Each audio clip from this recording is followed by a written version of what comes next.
Bienvenue à l'ultime expérience de plongée.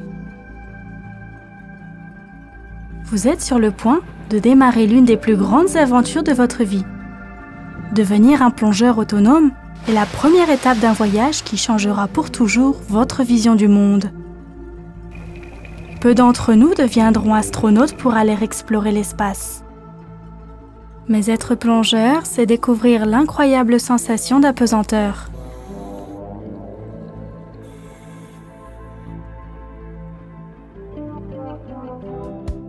Interagir avec l'extraordinaire faune marine, accéder et découvrir des épaves. Des expériences exclusivement à la porte des plongeurs.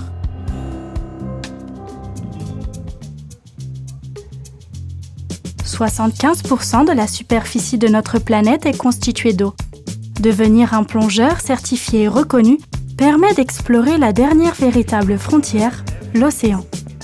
Votre certification SSI, reconnue internationalement, est votre laissez-passer pour plonger le long de ces frontières inexplorées que constituent les océans.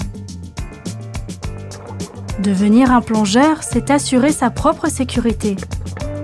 Pour passer du temps sous l'eau, vous avez non seulement besoin d'un équipement de plongée de grande qualité et fiable, mais également des compétences et connaissances nécessaires pour utiliser cet équipement en toute sécurité. Chez SSI, notre objectif n'est pas uniquement d'apprendre à plonger, mais de devenir un plongeur. Pour cela, nous sommes convaincus qu'il existe 4 conditions distinctes pour devenir un plongeur. Nous appelons celles-ci les règles d'or du plongeur: connaissances, compétences, matériel et expérience. Tandis que la formation développe connaissances et compétences, la seule façon d'acquérir une véritable expérience de plongeur, c'est d'aller plonger. C'est pourquoi SSI vous encourage à participer à plus de plongées en milieu naturel que ce qui est requis pour votre formation. Plus vous plongez, plus vous apprécierez ce sport. Vos opportunités de plongée ne sont limitées que par votre envie et vos capacités physiques. Vos aventures de plongée peuvent vous mener dans des endroits parmi les plus spectaculaires au monde. Vous pouvez plonger dans des récifs et le long des tombants, explorer des épaves, plonger sous la glace et observer de près de grandes et petites espèces marines. Avec votre appareil photo ou votre caméra sous-marine, vous pouvez capturer des moments exceptionnels et vous en rappeler toute votre vie.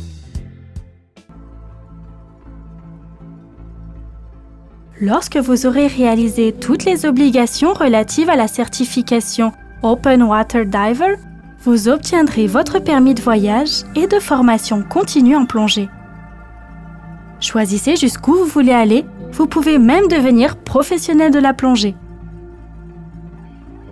La famille SSI partage avec vous le plaisir d'explorer notre merveilleux monde sous-marin. Bienvenue!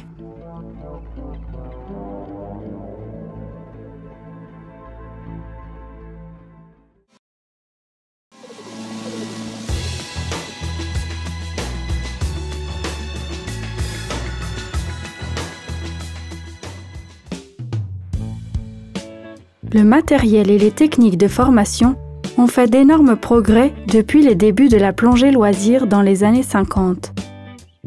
Si bien que chaque personne se sentant à l'aise dans l'eau peut ainsi profiter du spectacle du monde subaquatique.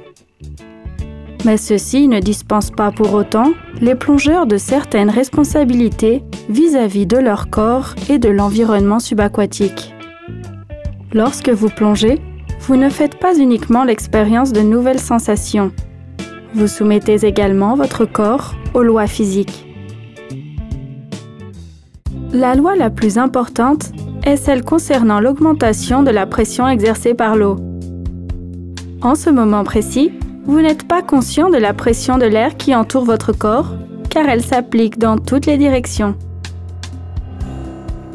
Cependant, lorsque vous allez sous l'eau, le poids de l'eau devient évident. Tandis qu'un litre d'eau de mer pèse environ 1,03 kg, L'eau douce, quant à elle, pèse 1 kg. C'est-à-dire qu'elle est environ 800 fois plus lourde que l'air.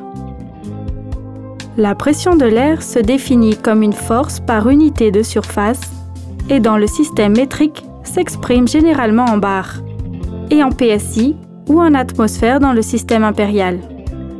Tous les 10 mètres de profondeur, un bar ou une atmosphère de pression vient s'ajouter à la pression exercée sur notre corps.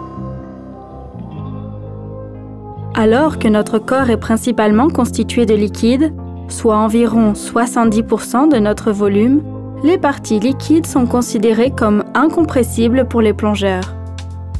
Cependant, les 30% restants sont constitués d'air qui se comprimeront et se dilateront lors des changements de pression. La loi la plus importante à comprendre en plongée est celle de Boyle. Elle indique qu'à température constante, le volume d'un gaz est inversement proportionnel à la pression qu'il subit et sa densité variera aussi. Plus simplement, lorsque la pression augmente, le volume diminue. Et lorsque la pression diminue, le volume augmente. En tant que plongeur, notez que la variation de volume la plus importante se produit lors des 10 premiers mètres ou 33 pieds. Cela signifie que vous devez réagir immédiatement aux variations de pression dès le début de vos immersions. Les cavités aériennes de votre corps subissent une compression à la descente. Une douleur peut alors apparaître si vous n'injectez pas de l'air. Par exemple, en descendant dans la partie profonde d'une piscine, n'avez-vous jamais remarqué la pression s'exerçant dans vos oreilles? Vos oreilles représentent l'une des cavités aériennes de votre corps que vous devez apprendre à équilibrer. Cette variation de pression peut provoquer des barotraumatismes. Le barotraumatisme de l'oreille est le plus commun mais aussi le plus simple à éviter. Une gêne dans l'oreille est le premier symptôme lorsque le tympan est sous pression. Cette gêne ne doit jamais être ignorée. Elle est le signe qu'une blessure peut être en train de se produire. Lorsque vous descendez sous l'eau, la pression de l'eau augmente sur le tympan et pousse celle-ci vers l'intérieur de l'oreille. Afin d'équilibrer cette augmentation de pression, il vous suffit d'introduire de l'air dans l'oreille moyenne par la tempe d'Eustache. Le secret pour équilibrer est de ne jamais attendre d'avoir mal et d'équilibrer souvent. La prévention des barotraumatismes des oreilles est simple. Pour exécuter la manœuvre de Valsalva, pincez-vous simplement le nez et soufflez doucement jusqu'à ce que la pression soit équilibrée. Ne soufflez pas trop fort et ne forcez pas l'air à entrer dans votre oreille moyenne. La manœuvre de Valsalva doit être utilisée avec précaution et seulement si les techniques de déglutition ou de mouvement de la mâchoire ne fonctionnent pas. Votre masque forme une poche d'air presque indéformable autour de votre nez et de vos yeux. Comme pour tout autre barotraumatisme, la pression augmente et le volume d'air dans le masque diminue avec un effet de ventouse sur votre visage. Pour éviter un plaquage de masque, soufflez régulièrement par le nez en descendant. Ainsi, votre masque sera équilibré. Le squeeze de la combinaison est potentiellement un problème pour les utilisateurs de combinaisons étanches. Ces combinaisons sont réellement étanches. Mais pour rester sèche, la présence d'air entre le corps et la combinaison est nécessaire. Comme pour tout autre barotraumatisme, lorsque vous descendez, la pression augmente et le volume d'air dans la combinaison diminue. Des plis se forment dans la combinaison et pincent votre peau, causant ainsi des marques rouges et des bleus. Pour prévenir ce phénomène, équilibrez la pression en injectant de l'air dans la combinaison. À présent, passons à l'équipement de plongée. La façon la plus sûre d'apprendre à plonger et de devenir un plongeur est de le faire avec son propre équipement, adapté et de grande qualité. L'équipement de plongée complet est composé de 6 sous-ensembles. Dans ce chapitre, nous aborderons l'équipement de plongée libre et de protection isothermique. L'équipement de plongée libre ou snorkeling est composé du masque, du tuba, des palmes, du vêtement isothermique, des bottillons et d'un sac filet pour le matériel. Le masque de plongée. L'œil humain étant conçu pour fonctionner dans l'air et non dans l'eau, nous devons créer une poche d'air autour des yeux pour pouvoir voir sans difficulté sous l'eau. Votre masque de plongée est le premier composant de votre équipement de plongée libre.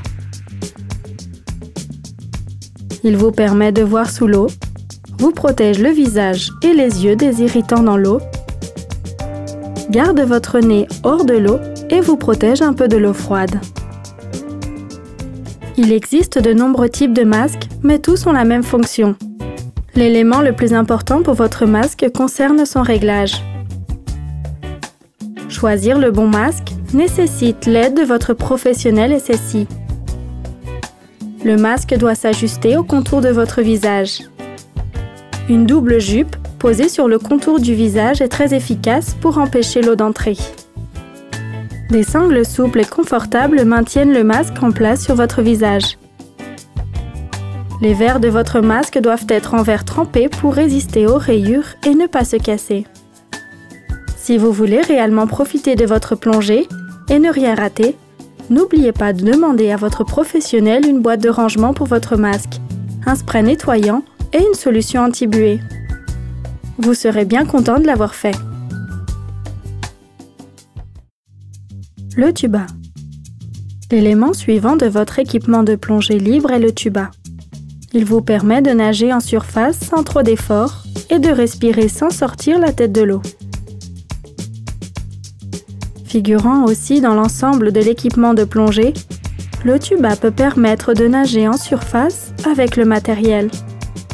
Pour une respiration sans difficulté et un vidage facilité, un tuba doit être conçu dans un matériau assez souple, avec des parois internes totalement lisses, un tube de grosse section, une soupape de purge et un embout buccal confortable.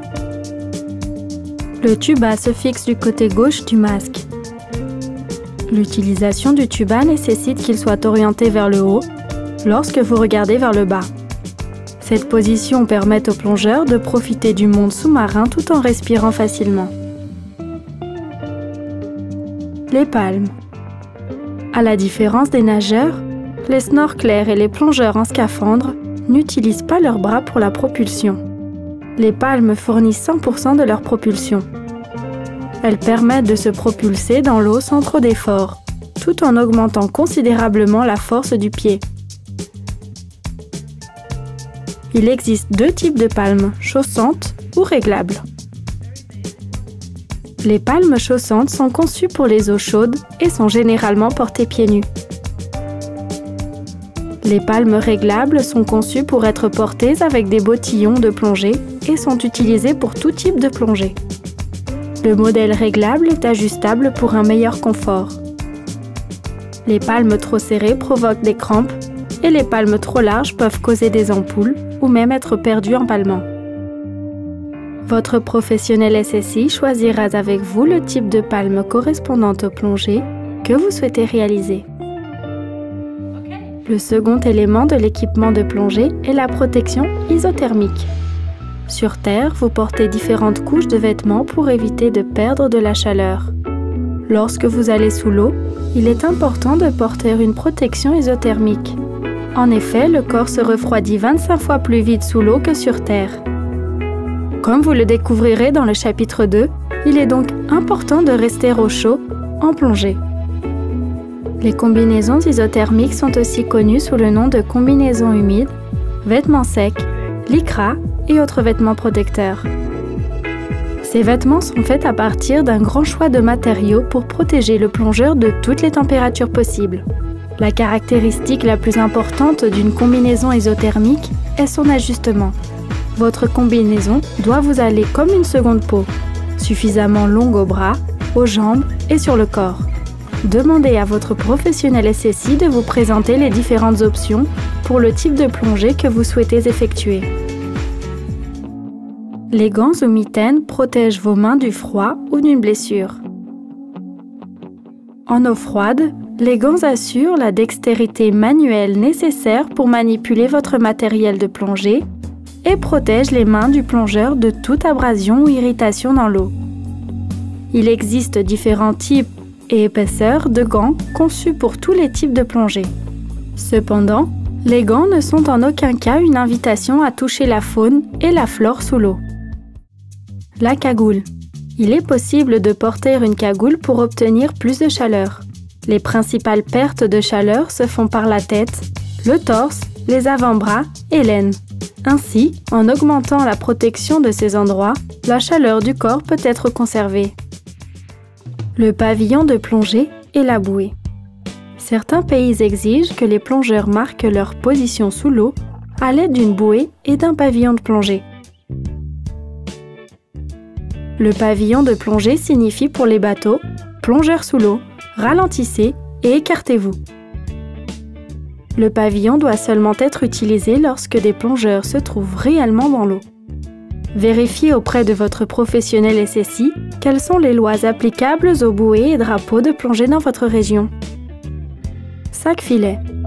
Maintenant, vous vous demandez probablement comment transporter votre matériel jusqu'au site de plongée. Le sac le plus approprié est un sac-filet. Non seulement vous pouvez y ranger tout votre matériel, mais vous pouvez aussi le rincer facilement après la plongée et permettre au matériel d'être aéré et de sécher. Entretenir son matériel est important. Après chaque plongée, rincez complètement votre équipement avec de l'eau douce et faites-le sécher dans un endroit frais et aéré, sans exposition directe au soleil. Stockez votre équipement dans un endroit frais et sec, jamais dans un endroit sujet à une forte chaleur ou au froid extrême. Si vous voulez en savoir plus sur l'entretien de votre matériel, questionnez votre professionnel SSI sur le cours de spécialité SSI, technique du matériel. Le monde subaquatique est un endroit magnifique et passionnant. Les nouvelles techniques que vous apprendrez à utiliser vous permettront d'évoluer confortablement et en sécurité. Ainsi, lorsque vous nagez, vous utilisez tous vos membres pour avancer. En plongée, pour vous fondre dans l'environnement, vous positionnerez vos bras le long du corps et ce sont vos palmes qui travailleront pour avancer. Cette position hydrodynamique vous permettra de glisser sans effort sur l'eau. Ajoutez-y un masque et un tuba et vous ne ferez plus qu'un avec l'eau. Tout l'air dont vous avez besoin vous est fourni par le tuba. La vue sous l'eau change de façon unique. Il existe une illusion optique fascinante nommée la réfraction. Les rayons de lumière se courbent lorsqu'ils passent de l'air dans l'eau et grossissent les objets d'un tiers. Ceci signifie qu'un objet à 1 mètre vous paraîtra plus près et qu'un poisson vous semblera plus grand. Par ailleurs, plus nous plongeons profond, plus les couleurs chaudes comme le rouge, l'orange et le jaune disparaissent virtuellement. Votre œil ne percevra plus que des tons bleus et mauves. Cela s'appelle l'absorption. De nombreuses variables influencent la visibilité sous l'eau. La réfraction, l'illumination, l'absorption, la diffusion et la turbidité. Tous ces facteurs peuvent faire qu'un site de plongée sera différent d'un jour à l'autre. En fonction du lieu où vous plongez, la température de l'eau peut varier d'environ 0 degrés Celsius ou 30 degrés Fahrenheit à 30 degrés Celsius ou 80 degrés Fahrenheit. Vous pouvez même rencontrer une différence de température de 10 à 15 degrés Celsius ou 20 à 30 degrés Fahrenheit entre la surface et le fond. Ce changement de température s'appelle la thermocline. Votre professionnel SSI vous apportera plus de précision au sujet des thermoclines. Le son se propage également différemment sous l'eau. Le son se déplace 4 fois plus vite sous l'eau et semble venir de toutes les directions. Puisque nous ne pouvons pas parler sous l'eau, nous devons communiquer à l'aide des signes effectués avec les mains. Vous trouverez ici une illustration des signes les plus utilisés. OK, questions et réponses, ça ne va pas, monter, descendre, stop, J'ai presque plus d'air. Révisez vos signes avant d'aller dans l'eau en les visionnant sur votre smartphone via l'application SSI. Nous avons traité de nombreux sujets dans ce chapitre. Souvenez-vous, la connaissance remplace l'inquiétude et la crainte pour la bonne information.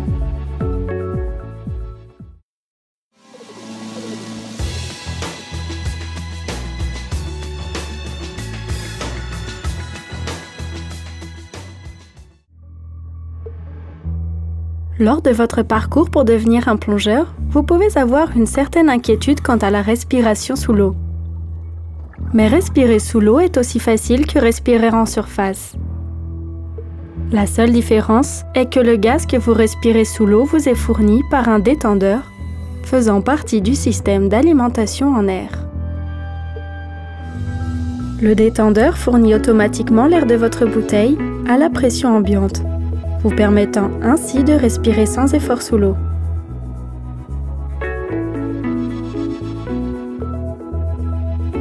En effet, l'excitation de la première respiration sous l'eau peut augmenter votre rythme respiratoire.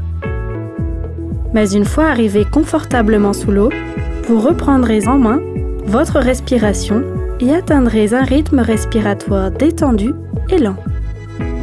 Le rythme de respiration le plus efficace pour la plongée en scaphandre est une inhalation profonde suivie d'une expiration profonde et équilibrée. La clé de se détendre dans l'eau est de prendre conscience que sa respiration redevient automatiquement normale avec l'expérience. Vous découvrirez également qu'en plongée, la position de nage idéale, aussi appelée attitude, est de 15 à 20 degrés au-dessus de l'horizontale. Cette attitude permet à votre bouche et vos poumons d'être horizontaux, soit en position optimale du corps pour respirer facilement en profondeur. Votre détendeur vous fournira une quantité suffisante d'air à pression ambiante.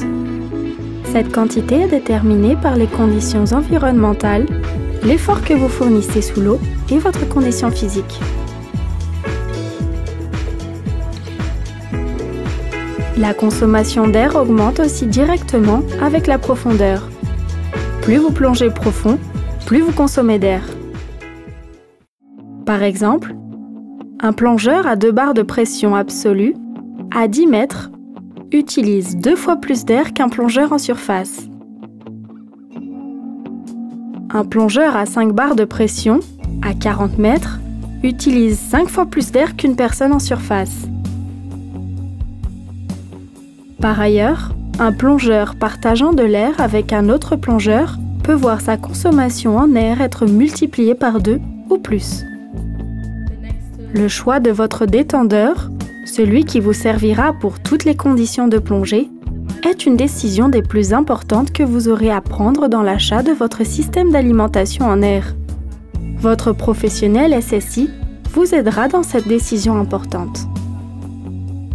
L'air que nous respirons est composé d'environ 21% d'oxygène, dont nous avons tous besoin pour vivre, et de 79% d'azote. Nous ne pouvons pas respirer de l'oxygène pur sous l'eau, et vous apprendrez plus tard dans ce cours que l'azote est en fait le facteur limitant de la profondeur et de la durée des plongées. À l'instar des progrès en matière de matériel, de nombreux progrès ont été réalisés en matière de formation. Interrogez votre professionnel SSI sur les possibilités de suivre le cours de spécialité SSI Air enrichi nitrox. La première règle en plongée est de respirer en permanence. Lorsque vous êtes en plongée, vous devez respirer en permanence selon un rythme constant. Si pour une raison quelconque votre détendeur est hors de votre bouche en profondeur, vous devez toujours souffler un petit filet de bulles. La seconde règle en plongée est de remonter doucement et de garder le contrôle. La meilleure façon de contrôler votre remontée, c'est d'observer votre ordinateur de plongée. Ne dépassez jamais une vitesse de remontée égale à 9 mètres par minute. La plupart des ordinateurs de plongée possèdent une alarme de remontée indiquant une vitesse de remontée trop rapide. La troisième règle en plongée, c'est reprendre le contrôle, répondre et réagir. Vous en aurez besoin lors des situations difficiles. Reprendre le contrôle. Retrouvez vos capacités à réfléchir et à prendre des décisions rationnelles. Répondre. Étudiez les différentes possibilités. Réagir. Choisissez la bonne réponse et agissez de façon décisive. En plongée, vous devez toujours garder le contrôle. L'appareil de respiration est appelé système d'alimentation en air. Il est composé du premier et du second étage du détendeur, de la source d'air de secours et d'une bouteille de plongée à haute pression. Le premier étage, celui-ci, prend l'air sous haute pression de la bouteille et abaisse la pression à environ 10 bars ou 140 PSI. Le deuxième étage, l'embout buccal prend l'air provenant du premier étage à une pression de 10 bars ou 140 PSI et la diminue à la pression ambiante pour correspondre à vos besoins en profondeur. Après la plongée, en particulier en eau de mer, rincez votre système d'alimentation en air et tout votre équipement à l'eau douce. N'appuyez jamais sur le bouton de purge lorsque vous rincez le deuxième étage, sauf si le système d'alimentation en air est encore fixé à la bouteille et qu'il est sous pression. La présence de sel peut gêner le fonctionnement de votre détendeur. Lorsqu'il est bien entretenu, votre matériel de plongée est comme un binôme digne de confiance. Le matériel de plongée assure votre suivi sous l'eau. Le programme d'entretien du matériel SSI est conçu de façon à maintenir votre matériel bien entretenu. Il n'y a rien de plus décevant que d'arriver sur un site de plongée et de se rendre compte que vous avez un problème de matériel. Une autre partie importante de votre équipement de plongée, un kit de pièces de rechange. Votre Dive Center ou Resort SSI peut vous aider à constituer ce kit avec toutes les pièces nécessaires pour un petit entretien sur site. Si vous souhaitez en savoir plus sur votre matériel, demandez plus d'informations à votre professionnel SSI sur le cours de spécialité SSI Technique du matériel.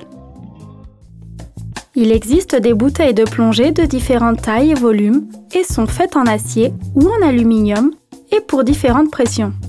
Votre professionnel SSI vous aidera à choisir le volume de votre bouteille le plus approprié selon votre taille, votre force et votre consommation. Toutes les bouteilles possèdent des inscriptions sur leur col stipulant le matériau, la date de fabrication, le volume et la pression. Il est important de comprendre ces codes inscrits sur les bouteilles pour connaître la pression et la capacité de votre bouteille. Les inscriptions sur des bouteilles anciennes ou sur les bouteilles spécifiques peuvent être différentes. Votre professionnel SSI peut vous aider à comprendre toutes ces inscriptions si particulières. Le plus important dans l'entretien de votre bouteille est d'empêcher l'humidité d'y pénétrer. Pour cela, conservez toujours une pression minimum dans la bouteille. Stockez votre bouteille dans un endroit frais et sec. Pour transporter une bouteille, placez-la avec le fond vers l'avant et fixez-la pour qu'elle ne puisse pas rouler. Maintenir la température du corps dans l'eau est un élément important en plongée. Tandis que l'air est un excellent isolant bloquant la transmission de chaleur, l'eau est un excellent conducteur. L'eau absorbe la chaleur du corps 25 fois plus rapidement que l'air. La première responsabilité de notre organisme est de maintenir le cerveau et le torse chaud. Si ce n'est plus possible, un phénomène appelé shunt sanguin se met en place, ralentissant la circulation du sang aux extrémités du corps. Bien que cela s'effectue sans problème en surface, cela peut être plus problématique sous l'eau. Comment résoudre ce problème ? Très simplement, la réponse est épaisseur, ajustement et étanchéité des coutures. L'épaisseur limite la convection, l'ajustement et l'étanchéité des coutures limitent la conduction. Puis il faut superposer des couches. Cela peut être avec un lycra, une fine polaire, une combinaison humide en diverses épaisseurs, voire même un vêtement sec. Tout dépend du type de plongée que vous souhaitez faire. Les combinaisons humides ont une certaine flottabilité. Il faut donc porter suffisamment de lest juste pour annuler cette flottabilité. Mais n'oubliez pas que lorsque la profondeur augmente, la pression augmente également et que se passe-t-il pour ces bulles d'azote dans le néoprène? Elles se compriment. C'est la raison pour laquelle vous portez un gilet stabilisateur vous permettant de descendre, de nager correctement ou de stabiliser en profondeur, de remonter et de flotter facilement en surface. Après la plongée, lavez votre combinaison avec une lessive spécifique, rincez-la bien et suspendez-la pour qu'elle sèche. Ne la rangez jamais pliée, sans quoi des faux plis permanents peuvent se former et créer des zones dans lesquelles les bulles du néoprène peuvent éclater. Suspendez votre combinaison sur un cintre spécialement conçu et rangez-la dans un endroit sec et frais. Les combinaisons étanches sont utilisées en eau fraîche et froide. De l'air est injecté dans la combinaison par un inflateur relié au premier étage de votre détendeur par un tuyau. L'air est introduit dans la combinaison pour constituer une protection thermique et éviter un plaquage de la combinaison. À la remontée, l'air dans les combinaisons doit être évacué par une soupape. Plonger avec un vêtement sec diffère beaucoup de la plongée en combinaison humide.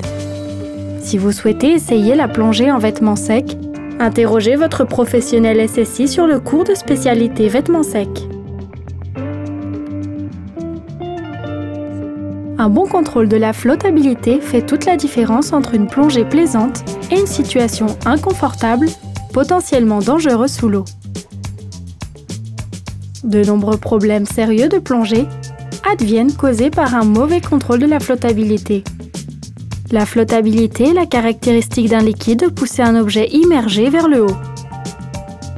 Il existe 3 types de flottabilité pouvant décrire un objet immergé dans un liquide: positive, négative et neutre. Flottabilité positive.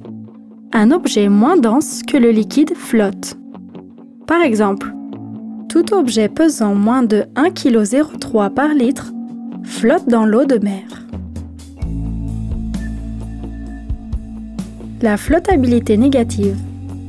Un objet ayant une densité plus élevée que le liquide coule.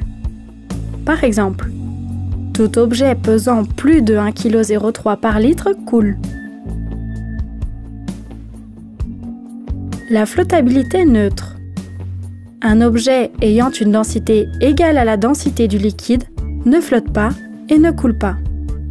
Par exemple, un objet pesant 1,03 kg par litre est en équilibre. Il ne flotte pas et ne coule pas. Pour compenser la flottabilité positive du plongeur et de sa protection isothermique, un plongeur a besoin de lest pour descendre. La ceinture de lest ou les poches de lest sont conçues pour être larguées facilement en cas d'urgence. Le lest, en quantité nécessaire pour le plongeur, est positionné et réparti sur une ceinture largable par la main droite. Si nécessaire, la ceinture de lest peut être enlevée facilement, maintenue à distance du corps et larguée. Avec un gilet stabilisateur à lest intégré, les lests sont répartis de manière égale dans des poches intégrées au gilet. Si nécessaire, il suffit de tirer sur les poches et les plombs sont immédiatement libérés. Il est important pour votre sécurité, votre confort et l'environnement que vous ne soyez pas surlesté. Un contrôle approprié de la flottabilité est la meilleure protection de l'environnement que chaque plongeur puisse faire. Votre professionnel SSI vous enseignera comment trouver le bon lestage et comment contrôler votre flottabilité. Si vous souhaitez en apprendre plus sur comment économiser votre énergie et améliorer votre consommation en air, inscrivez-vous au cours de spécialité Perfectionnement de la flottabilité. Le gilet stabilisateur permet de flotter en surface et de contrôler vos descentes et vos remontées. Vous pouvez facilement contrôler votre descente en purgeant l'air de votre gilet stabilisateur. En descendant, votre combinaison se comprime peu à peu. Vous devez donc ajouter de petites quantités d'air dans votre gilet pendant la plongée pour maintenir une flottabilité neutre. La flottabilité neutre vous permet de remonter sans effort. Souvenez-vous simplement que si la pression diminue, le volume augmente. Vous devrez contrôler la vitesse de votre remontée en purgeant de l'air de votre gilet stabilisateur.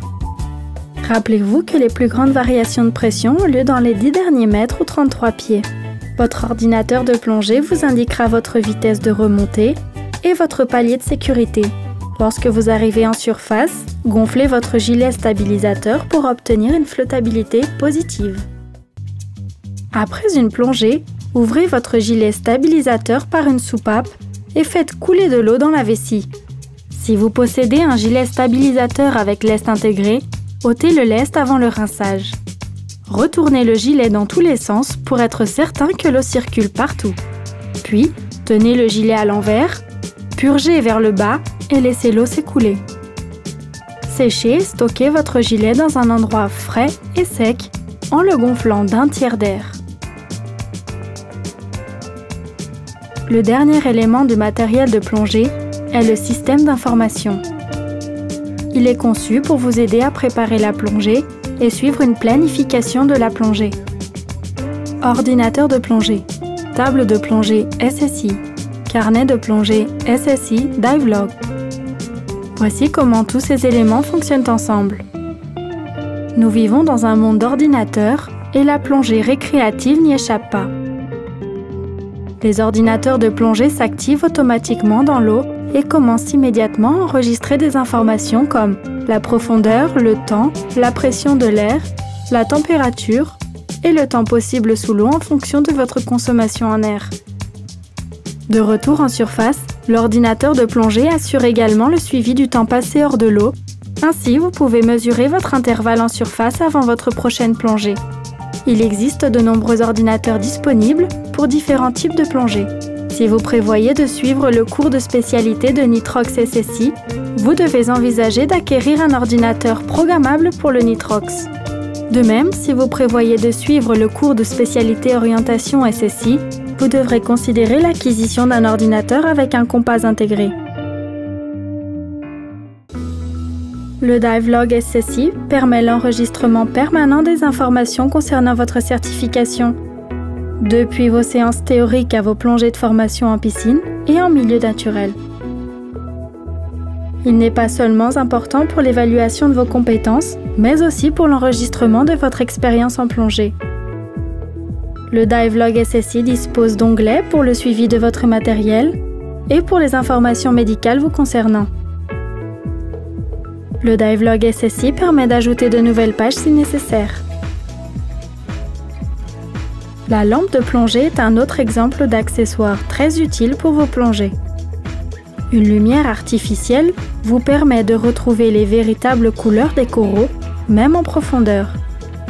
Ainsi, une lampe de plongée peut être utilisée pour différents objectifs, y compris en plongée de jour, en plongée de nuit ou par visibilité limitée ou pour explorer des épaves. Il est toujours utile d'emporter ce que nous appelons un kit de secours. Vous ne souhaitez pas dépenser beaucoup d'argent pour vos vacances et voir votre plaisir gâché par un détail. Pensez à vous munir de choses comme un masque supplémentaire, des joints toriques, une sangle de masque, une solution attibuée, un nettoyant optique, des embouts buccaux supplémentaires, des colliers, des piles, des ampoules et peut-être même un outil universel. Pour obtenir une liste plus complète, consultez votre Divelog SSI complet. La plongée est une question de confort et de confiance. Comme vous le savez désormais, le matériel joue un rôle important dans votre confort et sécurité sous l'eau. C'est pourquoi il y a une différence entre apprendre à plonger et devenir un plongeur. Le plongeur qui investit dans du matériel est un plongeur engagé. Si c'est votre cas, SSI vous recommande d'acheter personnellement du matériel adapté, de grande qualité et de l'utiliser durant votre formation.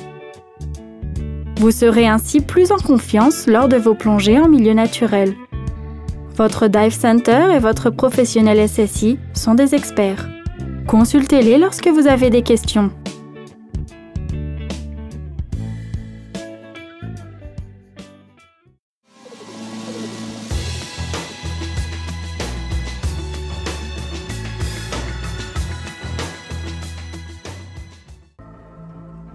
Les accidents dus à la pression de la remontée ou barotraumatisme font partie des plus graves en plongée, mais ce sont aussi les plus faciles à éviter. Ces accidents se produisent généralement chez les plongeurs inexpérimentés ou en raison d'un matériel défectueux ou inapproprié. Étudions comment les 4 composants du Diver Diamond SSI, les connaissances, les compétences, le matériel et l'expérience appropriée, interagissent pour prévenir ces accidents.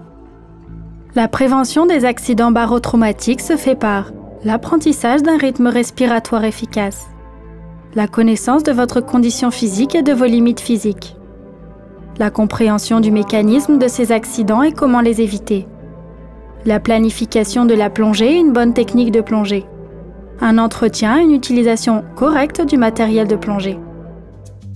La structure pulmonaire. La première chose que vous devez comprendre, c'est le rôle que jouent vos poumons. Ils sont composés approximativement de 300 millions d'alvéoles disposés en grappes à l'extrémité des bronchioles. À chaque inspiration, l'air riche en oxygène passe dans vos poumons grâce aux alvéoles, puis dans vos artères et vos veines pour mener du sang riche en oxygène dans votre corps. Si ce type d'information vous intéresse, demandez plus d'informations à votre professionnel SSI sur le cours de spécialité Théorie de la plongée. Cette formation aborde tous les aspects de la physique de la plongée, de la théorie de la décompression, des techniques du matériel et de l'environnement subaquatique. Dans le chapitre 1, nous avons étudié la loi de Boyle concernant l'augmentation de pression pour décrire les barotraumatismes et la façon dont ces accidents peuvent se produire à la descente. Petit rappel, la loi de Boyle énonce que lorsque la pression augmente, le volume diminue, et que lorsque la pression diminue, le volume augmente. Maintenant, nous étudions comment la loi de Boyle fonctionne en sens inverse. Tout comme nous avons appris à équilibrer la pression, nous allons faire de même avec la respiration, avec de l'air comprimé sous pression. Le réflexe naturel d'une personne lorsqu'elle n'a plus d'air en plongée est tout simplement de retenir sa respiration et de remonter. Par exemple, si un plongeur débutant plongeait à 10 mètres de profondeur, soit 2 bars de pression, et qu'il remplissait les poumons avec 5 litres d'air, s'il remontait à la surface à 1 bar sans expirer, l'air dans ses poumons se dilaterait de façon à remplir un volume de 10 litres, c'est-à-dire 2 fois le volume pulmonaire normal. Comme vous pouvez l'imaginer, c'est inconcevable, car ses poumons seraient endommagés. C'est pourquoi une personne doit être certifiée avant de commencer à plonger. Votre professionnel SSI vous enseignera comment prévenir tout accident par surpression pulmonaire. Tous les accidents par surpression pulmonaire sont faciles à prévenir. Respirez de façon continue. Il est absolument nécessaire d'avoir une respiration continue, équilibrée et rythmée. Ne respirez jamais de façon saccadée ou irrégulière. Maintenez un bon niveau de condition cardiovasculaire. Assurez-vous d'avoir un matériel de plongée adapté et de qualité. Entretenez-le régulièrement et utilisez-le correctement lors de vos plongées. Remontez doucement, gardez le contrôle et soyez de retour à la surface avec au moins 50 bars ou 500 PSI. Help! I need help! Quickly! Premier secours en cas de surpression pulmonaire. Administrez de l'oxygène si vous êtes qualifié. Soyez prêt à effectuer une réanimation cardio-pulmonaire si vous êtes qualifié. Obtenez de l'aide auprès des services médicaux d'urgence et d'un caisson hyperbare aussi rapidement que possible. Lorsqu'un plongeur fait surface, inconscient ou perd connaissance dans les 6 minutes après avoir fait surface, le cas doit être traité comme étant une embolie gazeuse. La victime doit être immédiatement recomprimée et la perte de connaissance est souvent le seul symptôme de l'accident. Si vous possédez un smartphone, téléchargez l'application gratuite de SSI. Vous y trouverez des informations médicales générales et des informations personnelles permettant d'effectuer un traitement médical approprié. Vous trouverez également la liste des personnes proches du plongeur à prévenir en cas d'urgence. La principale raison pour laquelle ces accidents surviennent est un manque de planification. Ne jamais tomber en panne d'air est aussi simple que de suivre une planification de plongée. Si vous êtes attentif à votre ordinateur de plongée et que vous plongez dans vos limites, vous n'avez aucune raison de tomber en panne d'air. Notez, SSI recommande un palier de sécurité pour chaque plongée de 3 à 5 minutes à 5 mètres. Avez-vous déjà entendu parler de la maladie de décompression? C'est pourquoi votre ordinateur de plongée est chargé de vous indiquer à quelle profondeur vous pouvez descendre, combien de temps vous pouvez y rester et à quelle vitesse vous pouvez remonter. Nous avons besoin d'oxygène pour rester en vie, mais l'azote ne présente aucun réel avantage. De plus, l'azote est le gaz qui limite notre temps sous l'eau. À la descente, la pression augmente et l'air passe dans le système circulatoire par les poumons, stockant ainsi de l'azote dans le sang et les tissus du plongeur. La circulation sanguine sera saturée très rapidement, mais cela prend bien plus de temps pour les tissus en profondeur. Si vous ne dépassez pas ce délai et que vous remontez doucement en gardant le contrôle, vous pouvez aller et venir en tant que visiteur dans ce monde nouveau.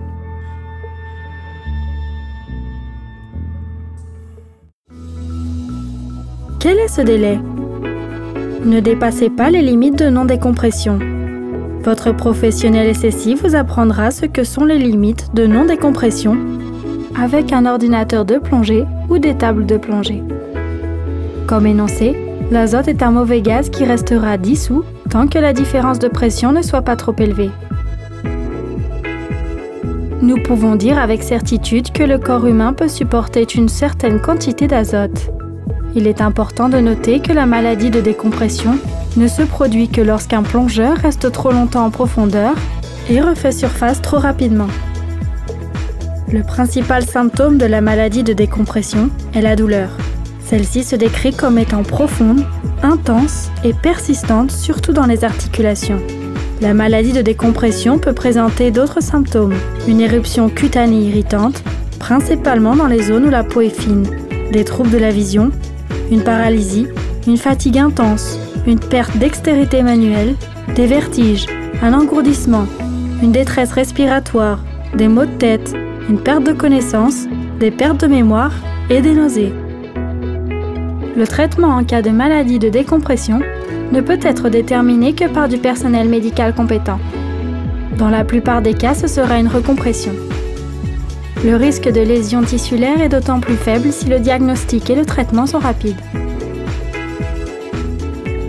Ne réimmergez jamais un plongeur pour tenter une recompression. Définissez toujours un plan d'urgence avant de plonger. Notez les numéros de téléphone et les fréquences radio des secours côtiers, des services d'urgence et toute autre information utile dans votre dive log SSI. Et reportez-vous aux procédures d'urgence de l'application SSI sur votre smartphone. Il existe de nombreux facteurs favorisant l'absorption et l'élimination correcte de l'azote. L'âge, la consommation de drogue ou d'alcool, la chaleur ou le froid intense, d'anciens accidents, une prédisposition à la coagulation du sang, l'obésité, les médicaments, les insomnies, une grande fatigue, la déshydratation. Afin de prévenir la maladie de décompression, il est recommandé d'attendre 24 heures avant de prendre l'avion ou de monter au-delà de 2500 mètres. L'accident suivant, dû à l'augmentation de pression en profondeur, est la narcose à l'azote.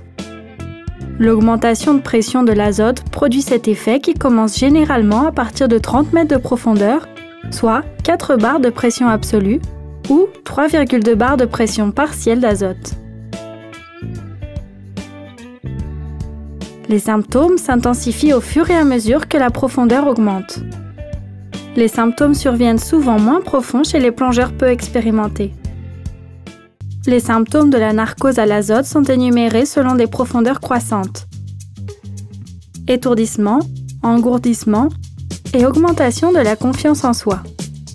Comportement inhabituel, perte de dextérité, vertige, troubles de la vision et de l'audition, incapacité à raisonner ou à suivre la planification de la plongée, inattention au sujet de sa propre sécurité, perte de mémoire récente. Le véritable danger de la narcose à l'azote est que les symptômes se manifestent subtilement et que le plongeur ne prenne conscience du danger que trop tard. Le traitement contre la narcose à l'azote est relativement simple.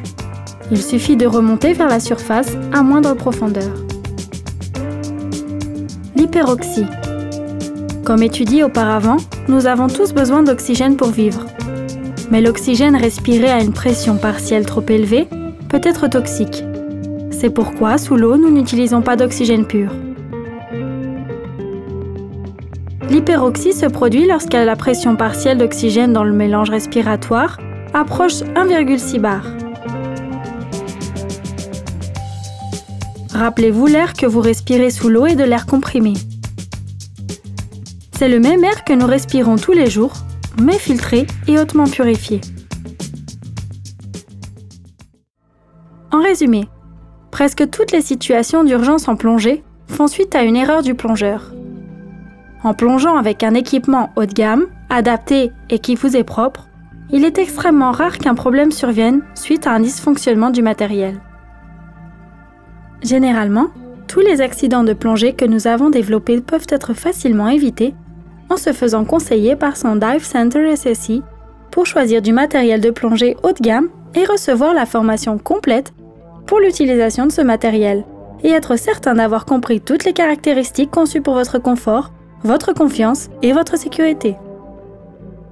Gardez un bon niveau de conditions physiques à court et à long terme. Plongez toujours dans votre zone de confort, dans les limites de votre formation et de votre expérience, à des profondeurs raisonnables, en respectant des remontées lentes et sans décompression. Ce chapitre rassemble une multitude d'informations techniques, de risques possibles et de conseils pour les premiers secours en cas d'urgence. Mais ne vous laissez pas submerger. La plongée est amusante et facile lorsque vous êtes correctement formé et équipé. Les connaissances de base de votre physiologie et de la physique de la plongée vous aideront à développer les bons comportements et à remplacer vos craintes et imaginations par la bonne information. Être informé vous permettra avec votre binôme d'éviter les problèmes.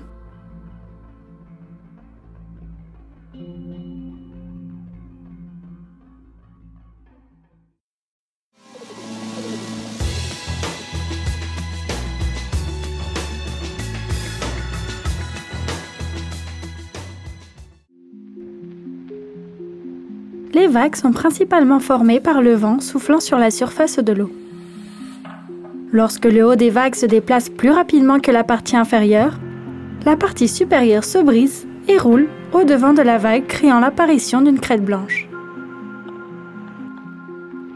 Terminologie relative aux vagues. Hauteur, la distance verticale entre le creux et la crête de la vague.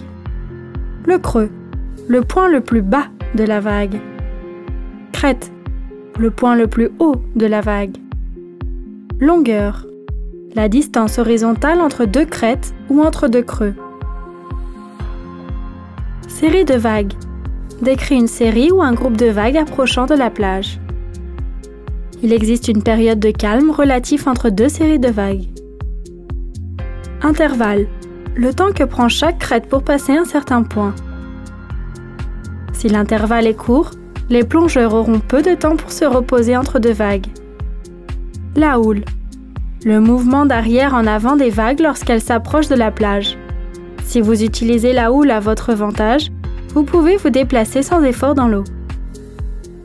Laissez la houle vous porter dans la direction où vous voulez aller et conservez votre position lorsque la houle se déplace dans la direction opposée. Les plongeurs expérimentés utilisent cette technique pour se déplacer sur des grandes distances avec une forte houle, sans dépenser trop d'énergie. Le ressac. Lorsque la partie inférieure de la vague touche le fond, elle commence à se déplacer plus lentement que la partie proche de la surface. La partie supérieure de la vague s'accumule alors jusqu'à se briser. En cas de ressac, la partie supérieure de la vague se cisaille et fait avancer un mur d'eau. Un canyon profond près du rivage fait diminuer la hauteur des vagues et fait place ainsi à un léger ressac.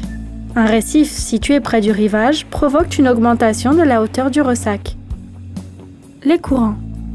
Avant de plonger depuis le rivage sur un site inconnu, étudiez les mouvements de l'eau et assurez-vous de la présence de sauveteurs ou d'un centre de plongée local.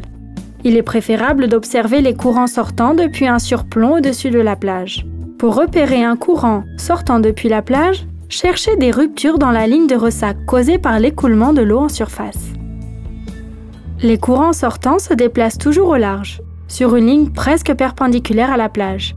Les courants sortants se déplacent beaucoup plus vite qu'un plongeur ou un nageur expérimenté. N'essayez jamais de sortir du courant en nageant.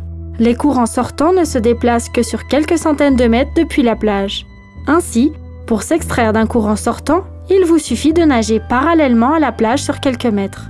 Ensuite, utilisez la force des vagues entrantes pour revenir vers la plage.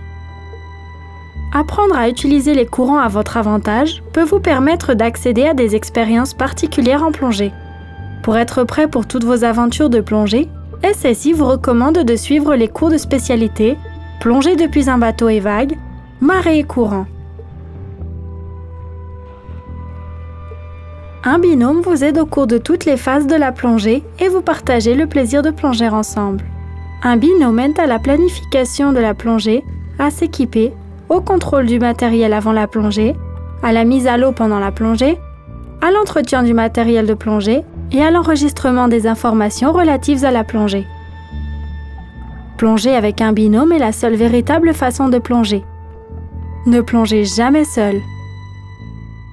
Un binôme, c'est un deuxième équipement de plongée complet, un bien-être psychologique et du réconfort en cas de problème ou s'il doit vous aider au fond. Être un binôme efficace demande de la pratique, de la communication et une planification. Pour profiter d'une plongée agréable avec une autre personne, vous devez vous accorder au préalable sur les objectifs et les réalisations de la plongée. Si un plongeur veut faire de la macrophotographie et que l'autre veut explorer les épaves, il sera difficile pour les binômes de rester ensemble. L'équipe de binôme doit s'accorder sur les signaux de communication gestuelle, la technique de descente, la profondeur maximale de plongée, le temps de plongée maximal, la pression de bouteille minimale. Vous devez toujours être de retour en surface avec au moins 50 bars dans votre bouteille. Les caps à prendre au compas, la distance maximale entre plongeurs lors de la plongée, la technique de remontée. Procédure en cas de perte de son binôme. Si vous perdez votre binôme sous l'eau, effectuez des tours complets sur 360 degrés en regardant en haut, en bas et horizontalement. Ne passez pas plus d'1 minute à rechercher votre binôme au fond avant de commencer à remonter normalement. Mettez-vous en flottabilité positive en surface et recherchez votre partenaire.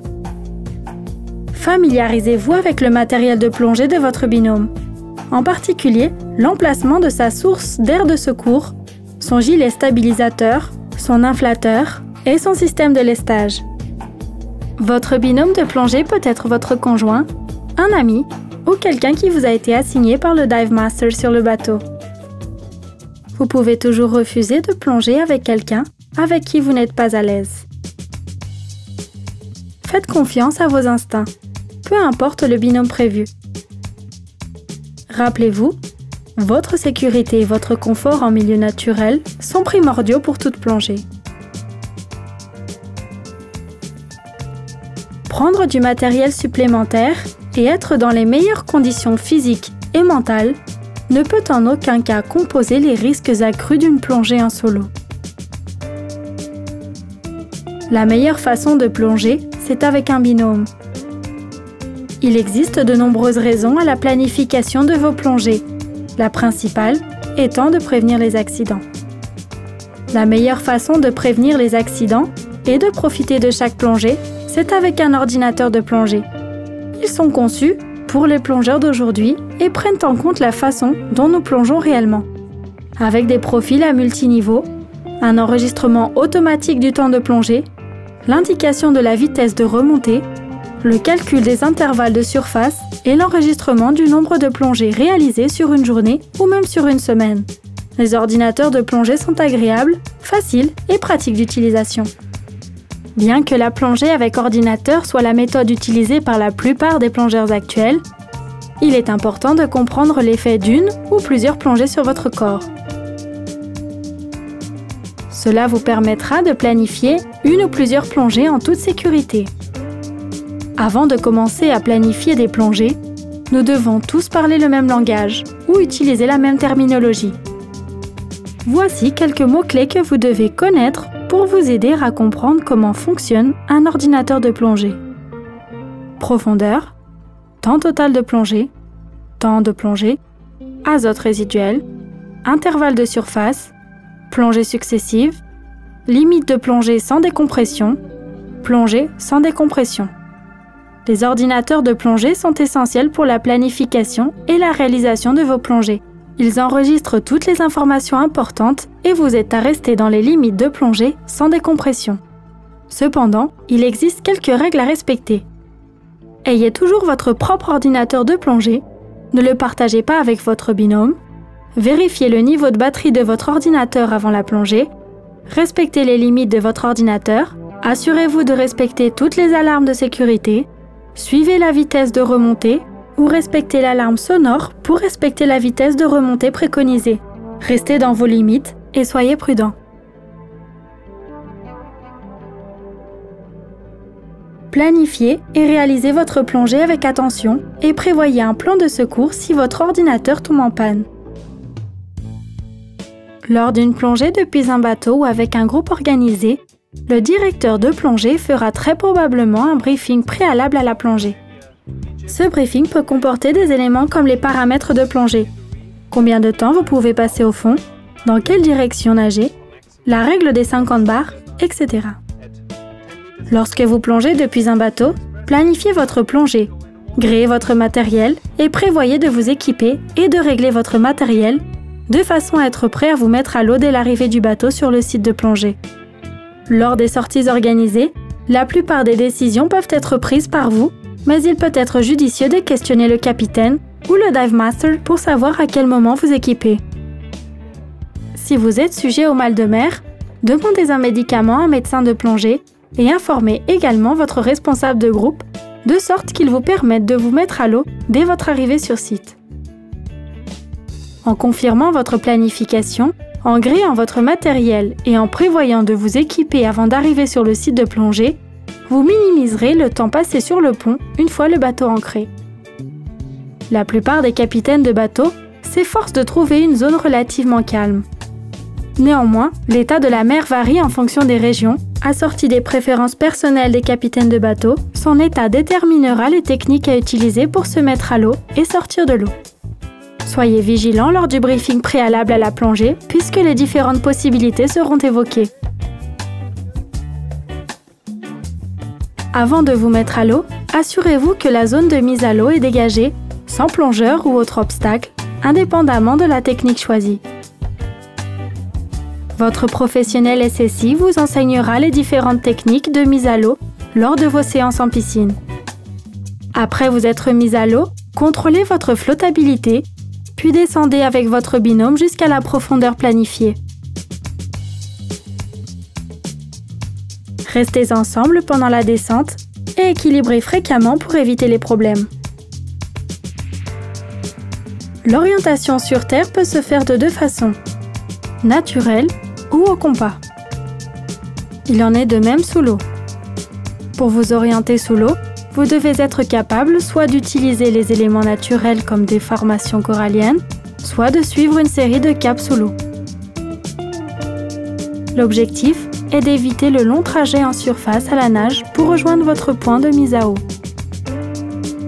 Dans le chapitre 2, nous vous avons présenté le compas sous-marin comme élément de votre système d'information.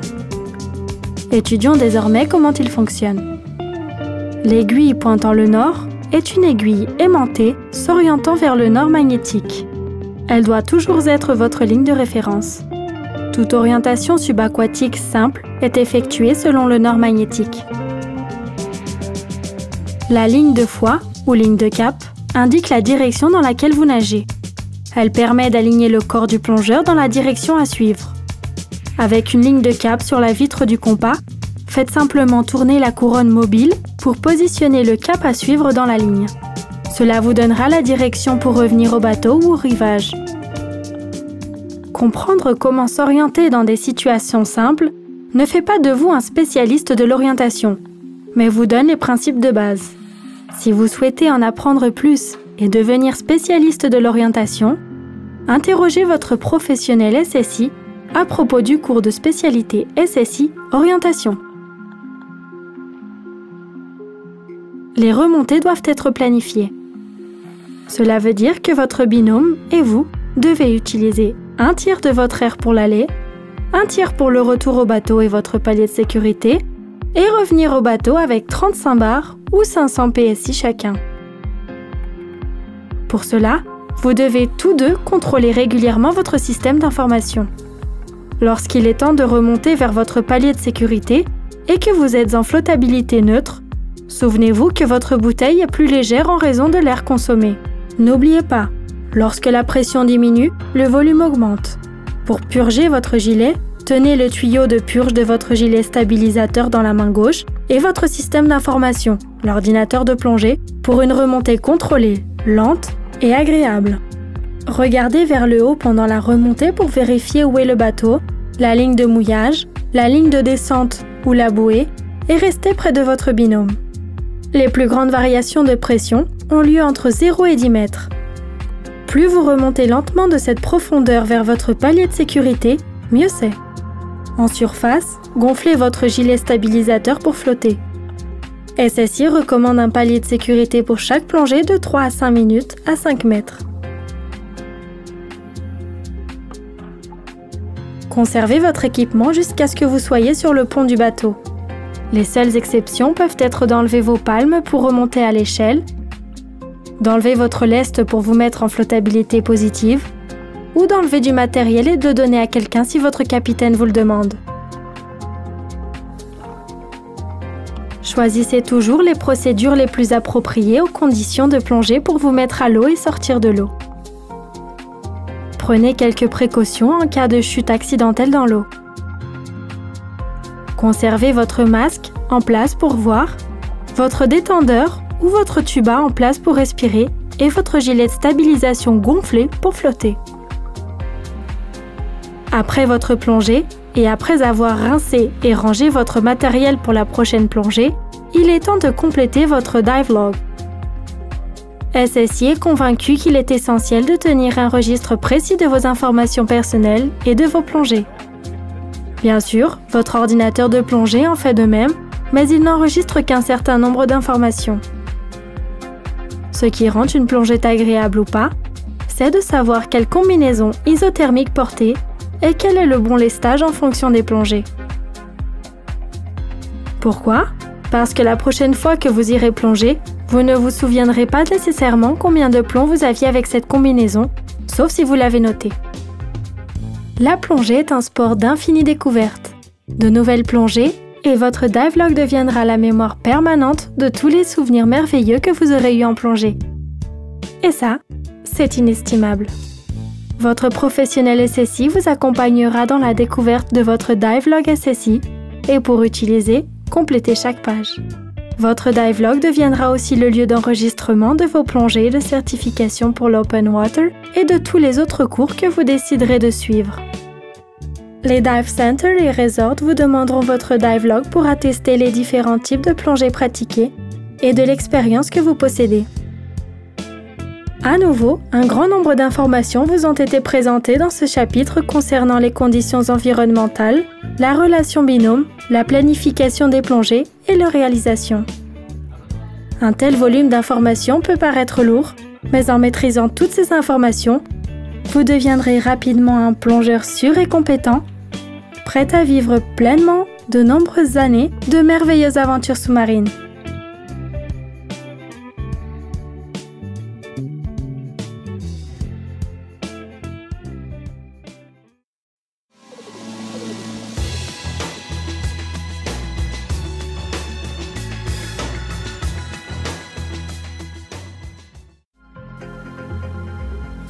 La surface de notre planète est en réalité constituée de très peu de terres émergées.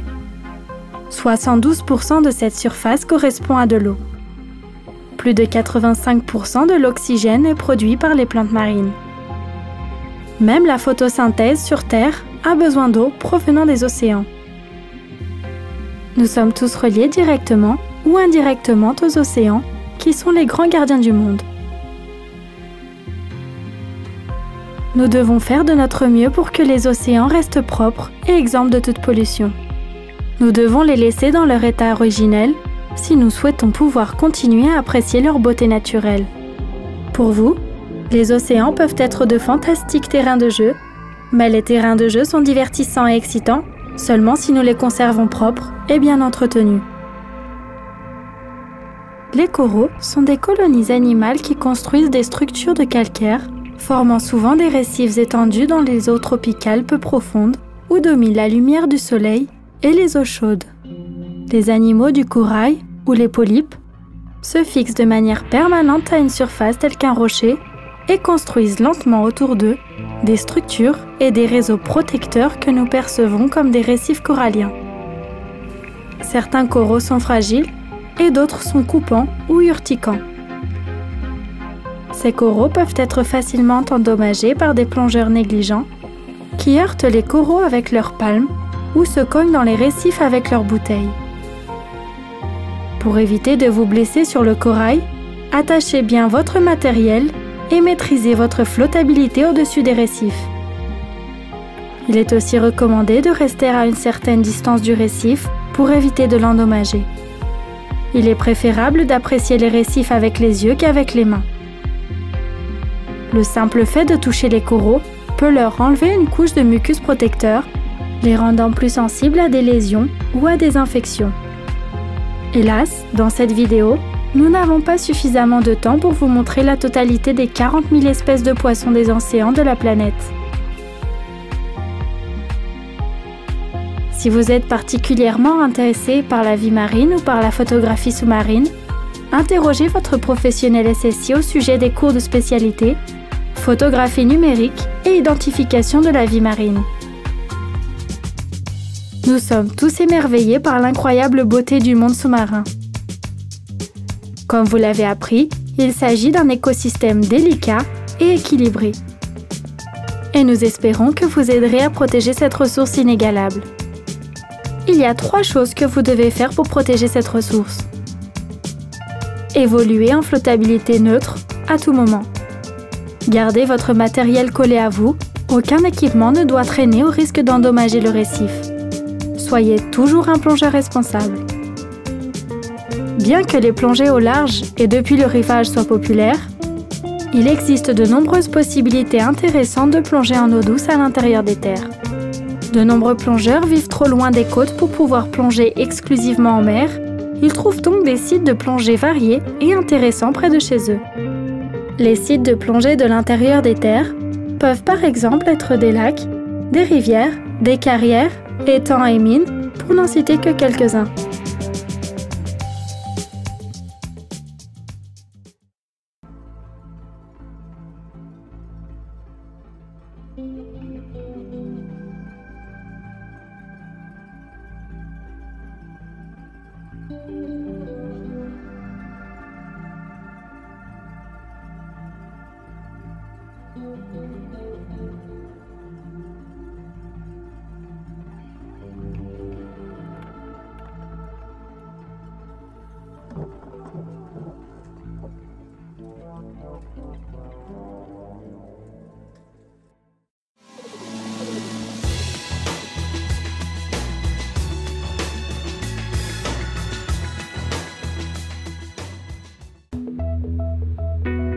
Votre bien-être physique est un élément très important, mais souvent négligé en plongée.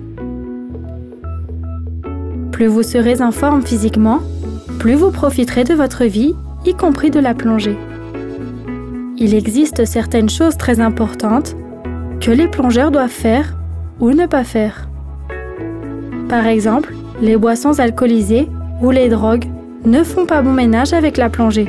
Lorsque vous plongez, assurez-vous de consommer des boissons appropriées sans alcool pour éviter la déshydratation. L'eau est ce qu'il y a de mieux. Démarrez votre journée de plongée avec un bon petit déjeuner, avec des aliments non féculents, puis mangez raisonnablement tout au long de la journée de plongée. Portez une protection isothermique adaptée. Après plusieurs jours de plongée et plusieurs plongées par jour, votre température corporelle peut baisser. L'eau dans laquelle vous plongez depuis le début de votre séjour vous semblera plus fraîche vers la fin de vos vacances. C'est pourquoi la plupart des Dive Masters, travaillant dans les mers tropicales, portent toujours une protection isothermique. Les plongeurs doivent éviter de fumer. De plus, les pneumologues constatent que le tabagisme est contradictoire avec la plongée. Votre bien-être physique et psychique est une composante importante de votre confort et de votre sécurité en plongée qui est bien trop souvent oubliée. Pour devenir un plongeur aujourd'hui, il n'est pas nécessaire d'être un surhomme. Mais il y a certaines dispositions pleines de bon sens à prendre pour augmenter votre confort et votre confiance dans ce sport merveilleux. L'une de ces dispositions est de participer au cours de spécialité Stress and Rescue, durant lequel vous apprendrez non seulement comment prendre soin de vous-même, mais aussi comment détecter et traiter le stress et comment aider votre binôme en cas d'urgence. L'utilisation d'un matériel inhabituel, inadapté ou qui fonctionne mal peut être la cause d'un état de stress et ainsi provoquer une panique. C'est pourquoi nous vous recommandons, autant que possible, de choisir et d'acquérir votre propre matériel et de le faire entretenir par votre Dive Center SSI. Utilisez votre checklist de préparation de la plongée et vérifiez chaque élément avant chaque plongée. Vous pouvez éliminer la quasi-totalité des problèmes possibles avec de l'autodiscipline. Restez toujours dans vos limites et vos capacités. Vous avez toujours le droit de refuser de plonger si vous ne vous sentez pas à l'aise ou si vous avez le sentiment que les conditions de plongée sont au-dessus de vos capacités. Vous êtes capable d'aider votre binôme en cas d'enchevêtrement ou pour partager de l'air. Vous n'êtes pas capable d'aider un plongeur dans une situation avancée de panique si vous n'êtes pas formé pour cela. Faites tout ce que vous pouvez sans vous mettre vous-même en danger. Prévention de la panique. Vous pouvez facilement éviter une panique par une réaction appropriée. Celle-ci doit être comme une seconde nature lors de situations difficiles. Reprendre le contrôle, répondre et réagir. Suivez le cours de spécialité correspondant au type de plongée que vous effectuez. La plupart des plongeurs qui se trouvent en situation difficile admettent que cela a été provoqué par le non-respect des règles de base de la plongée ou en pratiquant un type de plongée pour lequel ils n'étaient pas formés. Évaluez honnêtement vos limites en plongée. La nécessité de réussir ou de faire plaisir à quelqu'un d'autre entraîne souvent le plongeur au-delà de leurs limites. Soyez honnête avec vous-même. Ne plongez pas si vous sentez que vous ne devriez pas, peu importe la raison. Ne laissez pas votre conjoint, votre famille, vos amis, vos collègues ou toute autre personne pour forcer à effectuer une plongée pour laquelle vous ne vous sentez pas en confiance. Vous connaissez vos capacités mieux que quiconque. Souvenez-vous, la plongée est censée être un sport de plaisir. Entretenez correctement votre matériel avec le programme SSI, Technique du matériel. La principale raison pour laquelle il est nécessaire de calculer sa consommation en air, c'est de savoir combien de temps nous pouvons passer à une certaine profondeur. Une fois que la quantité d'air disponible et que votre consommation en air à la surface sont connues, il devient facile de planifier une plongée. Calculer le temps possible en profondeur nécessite les éléments suivants: la profondeur prévue, le volume de la bouteille, la pression d'air disponible en barre, la consommation en air à la surface. Le cours de spécialité plongée profonde intègre la planification approfondie de la plongée avec des informations plus détaillées permettant de prévoir votre plongée, la gestion du gaz et de calculer le temps d'immersion en fonction de divers paramètres et diverses configurations d'équipement. Interrogez votre professionnel SSI pour avoir plus d'informations sur ce cours de spécialité.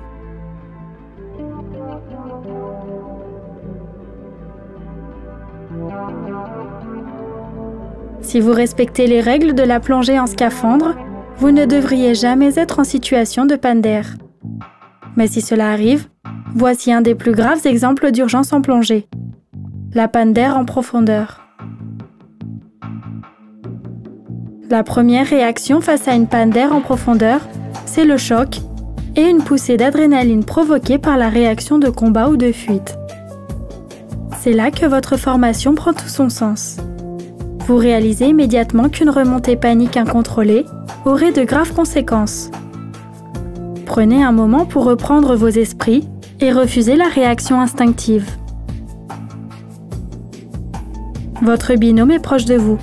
Votre première option est une action collective. Faire le signe « Je n'ai plus d'air » et partager l'air. Votre binôme est trop loin de vous, mais vous êtes peu profond. Effectuez une remontée contrôlée à la palme.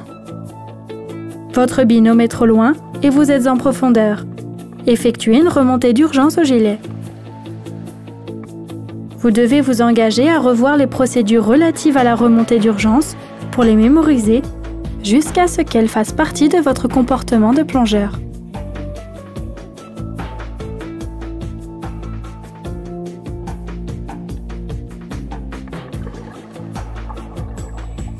Les qualités les plus importantes chez un plongeur.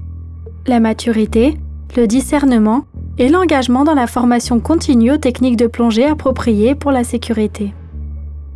Chaque plongeur responsable s'engage à plonger dans les limites de ses aptitudes et de sa formation, évaluer les conditions avant chaque plongée et à s'assurer qu'elles correspondent à ses capacités, connaître et vérifier son matériel avant et pendant chaque plongée, respecter le système de binôme et ses avantages, accepter la responsabilité de sa propre sécurité lors de chaque plongée, respecter l'environnement à chaque plongée. Après avoir été certifié, vous êtes prêt pour une vie d'aventure.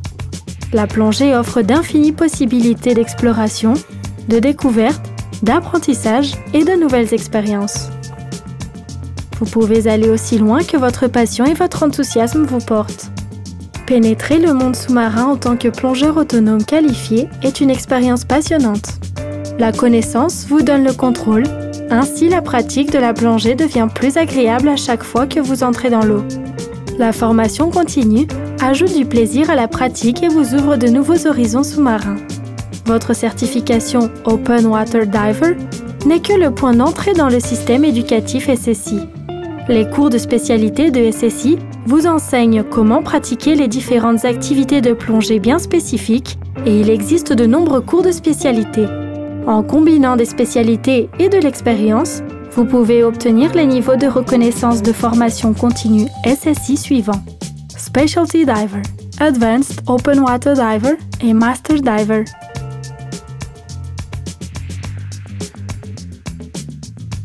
Devenir un professionnel de la plongée est une suite possible de votre parcours de formation.